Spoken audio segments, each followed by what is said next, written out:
So welcome to District 4, to the point for information and news. I am your host, A-Love. We are going to talk about this Puffy trial. Yes, you guys have all reminded me that I started this because I started putting out videos right when it happened, and that I needed to throw my hat in the ring, figure out the parts that are legal, because I only cover the legal parts. Everybody that follows my channel knows this. I don't go into my opinions, and because everybody has one, especially on a case like this, and but it doesn't equate to what's happening legally. So that's why I cover the legal part, so people can understand when you have always use the OJ trial, because it was so many elements in that taught people what happens legally may not always be what you're feeling at the time. So make sure before I get started, you like, comment, and subscribe. We're talking top trials today, and we're going to do maybe a little financial literacy. You guys, I did not forget about that. I will get that in. And we should get started because I don't want this video to be too long. Okay, let's do the first part. Legally speaking, now we're just talking about the law, prosecution is doing terrible. And this is not to say the defense is doing any better, but the prosecution is just messing up. And what they're doing, and rather not doing, is tying it up. Okay, I hope with all of my fiber of my being that they're not trying to wait till closing arguments. How many cases do we need to list where that was a mistake? Okay, in a case like this where there's so many elements and there's so much information. We have the Cassie testimony. Everybody knows about that. We're going to have the Danity Kane testimony. And what they did this entire time, I can tell you what we got out of it. Puffy's a terrible guy. He's capable of anything. Cassie was proven to not be as innocent as she came across. She's pregnant now. She's got the halo over her head. But we all know to be hanging with a guy like that, you're doing something. You may not be doing as much as he's doing, but you have the sort of disposition that will allow you to be there. Okay? I'm saying that not because I think that, but because that's what they opened the door for the defense to do. Okay? The defense can assassinate her character and any character witnesses that they have, because what they started out was opening the gate by assassinating Puffy's character. And you're like, well, isn't that expected? It's not that it's not expected. It's that it has not to do with the federal level, okay? What they're doing right now is fighting a state's case. This is not going to help convict him on a federal level. They have not explained, outside of the judge who gives direction to the jurors, the legal elements, meaning you have to meet those. And you're not going to meet them by going all in, trying to move the emotions of the juror. It is a huge risk, a huge risk. And it doesn't always pay off, as we have learned in other cases, right? i.e. OJ, right? Prosecution did the same mistake almost. Not exactly. They were a lot better at it than this team. No disrespect to this team, but this team doesn't get it. I feel like they could easily lose this case if they wait until the end to wrap all this stuff up. Okay? We have testimony like they're not jumping on stuff that's there. Cassie says, he hit me. And they said, when? And she says, in between sessions. And they just let that pass like, nothing. Oh, okay, that's normal. Yeah, it might be normal, but you have to hit that because it covers an element that you're going to need, which is coercion, right? You're going to need to show that he wasn't just beating her for the sake of beating her, which could have been the case, but he was beating her and she was losing something or doing it for something. You can't just say that's a state case. He beat her. We are all aware of that when we see the video, right? Which I will go into in a little bit. But the elements aren't there with her just saying that and you leaving it open for the defense to come in there and fill in all the blanks that you're missing. And this is what it's looking like so far. It's looking like the prosecution is going to leave a bunch of blanks in there. maybe just assuming they have an emotional enough of an argument, or maybe just assuming that when the jurors deliberate, they're going to be affected by their emotions. And it's probably not true. I'm going to have to say it. It's probably not true based on what we're just seeing. Part of that argument or that way of winning a trial, first of all, it's risky in the first place. And second of all, you're relying heavily on the jurors not having enough knowledge about the elements, which is just not the case. It's not going to be a case when you pick a federal jury, because the federal judge is going to go in there and make sure you understand there's a difference between the two. Okay, and you're going to have to apply that. There's also maybe 5 that don't understand the elements, but they're going to get that explanation by the other jurors that do. Okay, so when you're presenting a case, okay, that's why we say there's no open and shut cases. It's impossible. Why? Because it's the presentation. It's what you're giving on a legal level. And legally speaking, right now, the prosecution has too many holes. They're not hitting the stuff that they need to be hitting hard enough. And they're wasting a lot of time on something that is evident at this point. We understand Puffy is not, a good guy. Okay, we get that.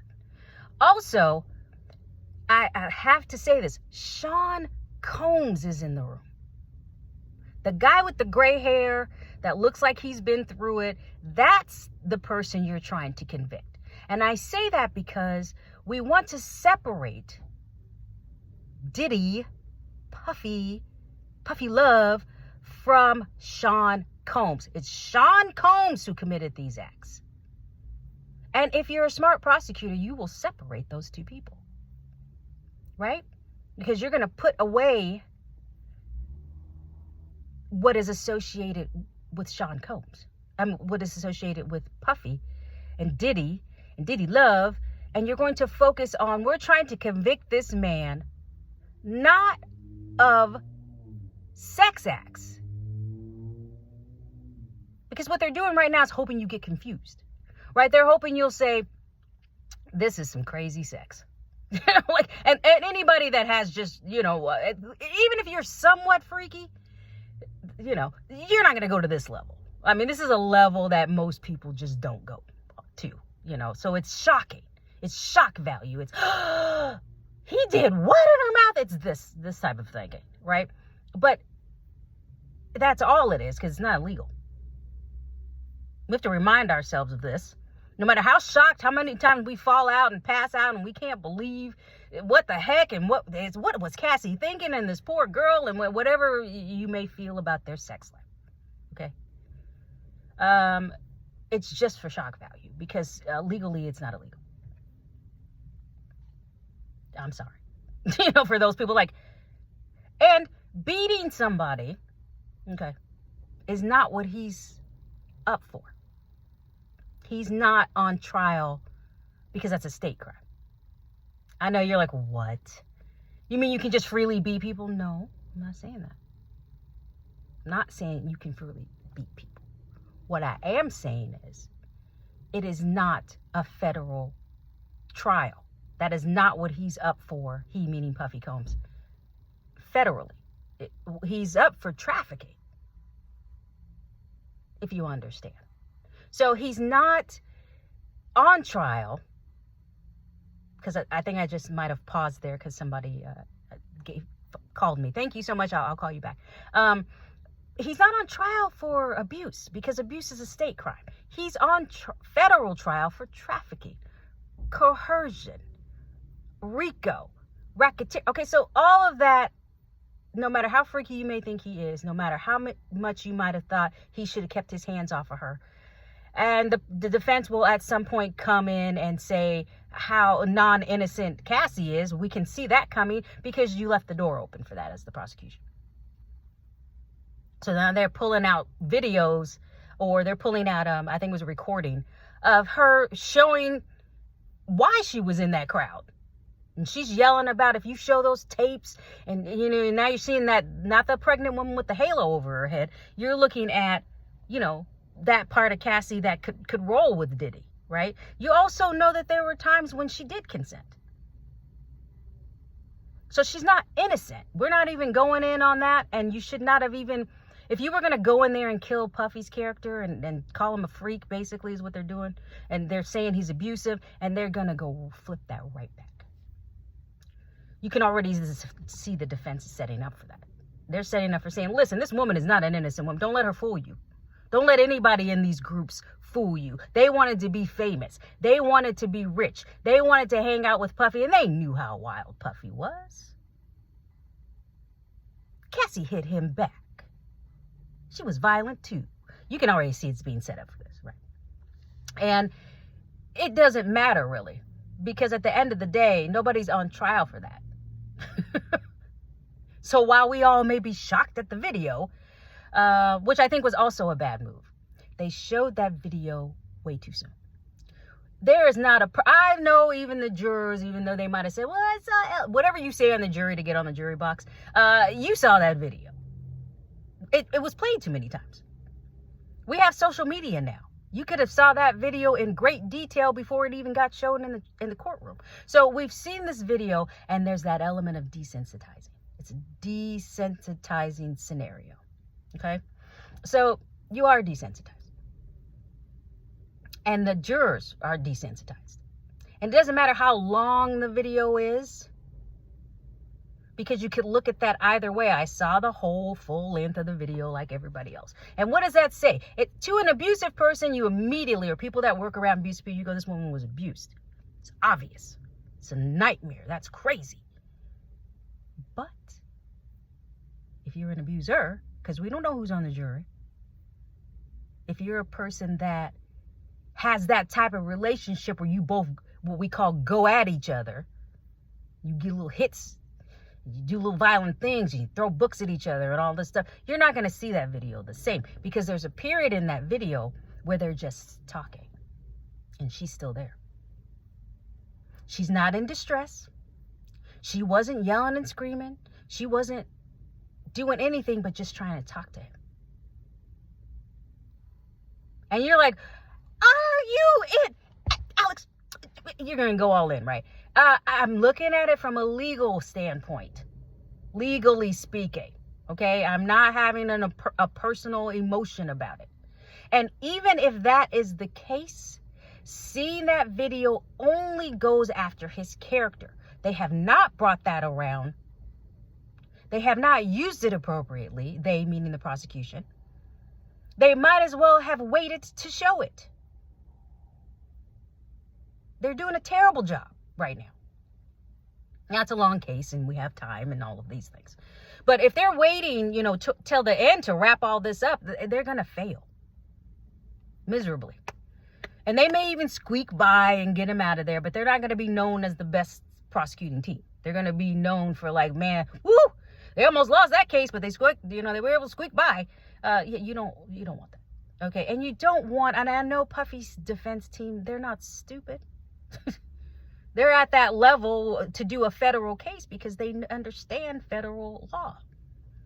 And you leave holes open. What you hope is that they don't go in there and fill them in. Because jurors are people. Right? Somebody on that juror may say, hey, listen, I've been in a freak off or two. I didn't call them freak offs, but we do this kind of, you don't know who's on that jury. They might be like, hey, she's not.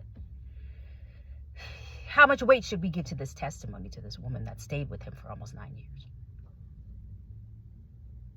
You know what I mean? Stockholm syndrome. That's another term that was, we're bringing this up. It's not brought up in the courtroom, by the way. We're throwing on Stockholm syndrome onto this case because there's times when Cassie, it's not, first of all, Stockholm syndrome, a lot of people have to understand what it is. We're not saying that she was falling for a stranger in an abusive situation. Stockholm syndrome counts in a different way. You can look at it as if to say, she was in love with this man. She felt like she was in love with this man that she could not have been in love with because he was abusing her.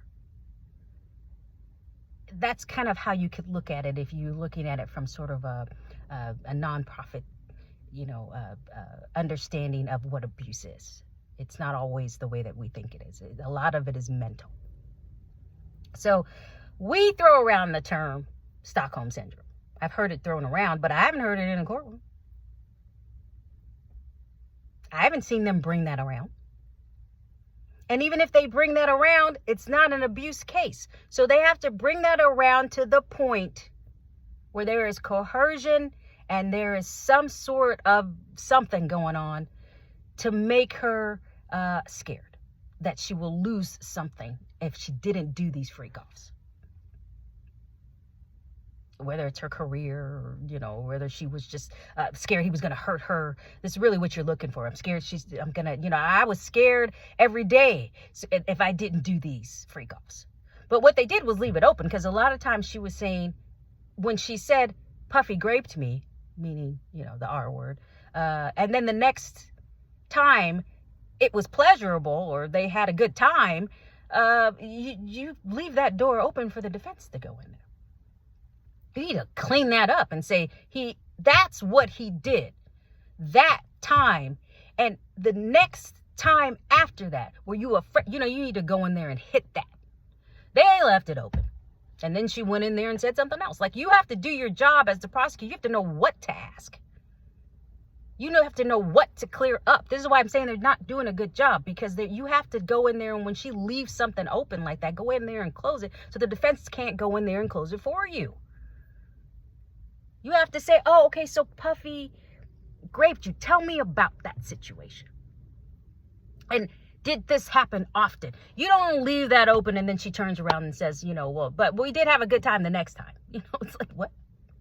Because now you have to rely on Stockholm Syndrome. You have to rely on something that says she was being abused, but she fell in love with her abuser. But it doesn't apply to trafficking. It doesn't apply. I mean, I'm sorry that happened. I don't mean to sound insensitive, but I have to look at it from the eyes of the law. So that's why I'm saying, do your job. Okay? You're not doing it right now. Right now, you have left so much open on a case that you should be hitting every single day. When a case is confusing like this, where you have a lot of emotions in it, don't play on that. I don't think it's smart. I've never seen a case that did that, where it ended happy and the defense didn't go in there and take it over. You have to hit it every day. You have to tell the jurors, remind the jurors, and remind the jurors that this is not a case about this. If I were, a part of that prosecution team, I would say, listen, we need to go in there and say, we understand it's not illegal to have different sex lives. You need to hit that. They should have said that in their opening argument. They should have went in there and been like, listen, we're going to hear a lot of this. We have to hit this because you need to understand how it applies to this. But they didn't. They didn't do that. So now we have witnesses that are open and seem confusing. So, there's a lot legally speaking, and it's a lot of disappointment legally speaking, because if they really want to convict him, you sort of have to hit that without leaving any doors open. They may squeak by, but that's not what we want. We want the jurors to understand what was why we said RICO specifically, why they said federal specifically, why they said racketeering, why they said, trafficking, instead of just he was having weird sex and people were getting hurt. I mean, you could have said, okay, they're having weird sex and it went too far. And therefore, but if you look at that legally, that's not even in part of the case. It's the same thing. It's literally makes sense. If all you get out of this testimony so far is that he was abusive, she could have possibly been abusive, that they were having these weird sex parties, and not weird enough because a whole bunch of people went to them. So that's a lifestyle, and you may not participate in that, but that's the lifestyle they were living. And they fought each other on occasion. That's not enough. It does not say anything about trafficking. It does not say anything about coercion. It does not say anything about the extortion. It doesn't say anything about the charges he's actually there for, is what I'm trying to say. So I'll follow this. We'll find out what happens. There's quite a bit there. And again, don't think that I'm insensitive to the realities of what this woman was going through. Okay. Don't think that I'm insensitive to the realities of what Puffy is going to have to face, even if he is acquitted. We do learn these things that you just pay. But that's a morality issue. Or for some of you that are religious, a religious issue.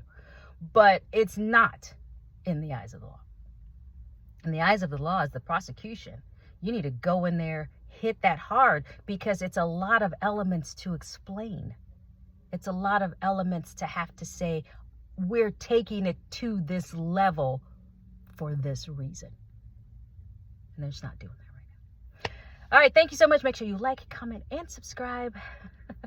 I'm going to get out of here, but thank you for those of you that brought this to my attention. Thank you for all the things that you do bring to my attention. I always appreciate it, and I do respond even if I don't right away. I get in there and I take care of you because I always appreciate you guys for following me. Make sure you subscribe. I have to say that because last time I said that you guys all subscribed and then a bunch of you went and subscribed to TikTok. Thank you. I appreciate you following me. I love it. But they're two different channels. So we want to, as you can tell, I mean, I love you guys either way. I don't really care. But, I would like it if you do both. And that way you can get the content when I put it on there. Thank you so much. Mwah. I'll see you guys next time.